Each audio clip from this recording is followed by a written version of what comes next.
പിതാവ്. ആരുടെയോ നിർബന്ധം പോലെ അങ്ങനെ ഏൽപ്പിച്ചു കൊടുത്ത കുറെ വാക്കുകൾ. മാതാവും മക്കളും തമ്മിലുള്ള പൊക്കിൽക്കൊടി ബന്ധം പിതാവിന്റെ ഹൃദയദൂരം അളക്കാൻ കഴിയാതെ പോകുന്നുണ്ടോ? അമ്മമാരുടെ മഹത്വങ്ങൾ എത്ര നാവുയർത്തി വാഴ്ത്തി പറഞ്ഞാലും പൂർണ്ണമാവുകയില്ല. ഒന്നിനോടും ഉപമിക്കാൻ കഴിയാനാവാത്ത വിധം സ്നേഹസ്വരൂപം തന്നെയാണ് അമ്മ. എന്നാൽ പിതാവിനെ കുറിച്ച് എത്രമാത്രം നമ്മുടെ മനസ്സിൽ ചിന്തയുണ്ട്? അവരെക്കുറിച്ച് എത്ര നാം പറയുന്നു, വേവലാതിപ്പെടുന്നു? ആരാണ് പിതാവ്?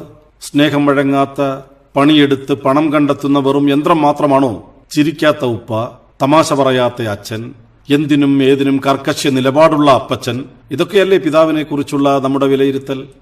ഉപ്പ നനഞ്ഞ മഴയാണ് എന്റെ ഇന്നത്തെ കുളിര്, അച്ഛൻ കൊണ്ട വെയിലാണ് എന്റെ ഇന്നത്തെ തണൽ, അച്ഛന്റെ വിയർപ്പാണ് എന്റെ ശരീരത്തിലെ ആരോഗ്യം, അവരുടെ ദേഷ്യവും വാശിയുമാണ് എന്റെ നല്ല ജീവിതം, അവരിൽ മക്കൾ ആരോപിക്കുന്ന മുരടൻ സ്വഭാവമാണ് പല തിന്മയുടെ വഴികളിൽ നിന്നും എന്നെ തിരിച്ചുവിട്ടത്.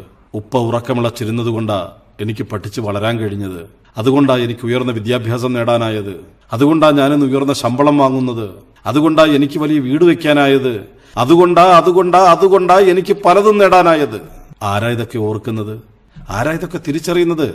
സ്നേഹം പലപ്പോഴും ഉള്ളിൽ ഒളിപ്പിച്ചു വെച്ചുകൊണ്ട് നിശബ്ദനായി കരുതലോടെ കാവലോടെ നമ്മെ നോക്കി നിൽക്കുന്ന പിതാവിനെ നാം ശ്രദ്ധിച്ചിട്ടുണ്ടോ?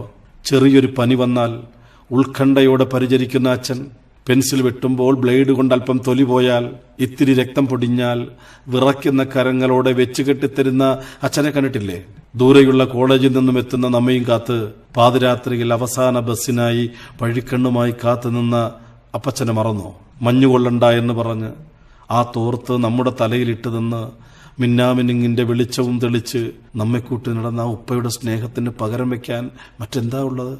നമ്മുടെ വളർച്ചയുടെ ഇന്നിന്റെ വഴികളിലെ എന്നത്തെയും ഏറ്റവും വലിയ ശരിയാണ് നമ്മുടെ പിതാവ്. വേദനകളിൽ ഒന്ന് കരയാൻ പോലും കഴിയാതെ ഹൃദയം നുറുങ്ങുന്ന നോവ് തിന്ന പിതാവ്.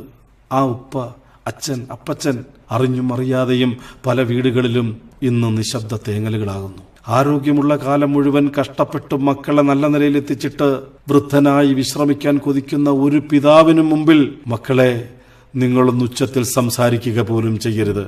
അവരിന്ന് വൃദ്ധരാണ്. അവർക്കൊരുപാട് കുറവുകൾ ഉണ്ടാവാം.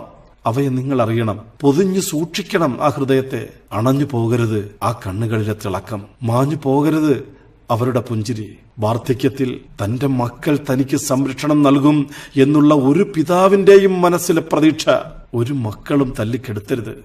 നല്ല ഉപ്പമാരുടെ, അച്ഛന്മാരുടെ, അപ്പച്ചന്മാരുടെ നല്ല മക്കളായി വരും തലമുറയ്ക്ക് മാതൃകയായി ജീവിക്കാൻ നിങ്ങൾക്ക് കഴിയട്ടെ എന്ന് ഹൃദയപൂർവ്വം ആശംസിക്കുന്നു.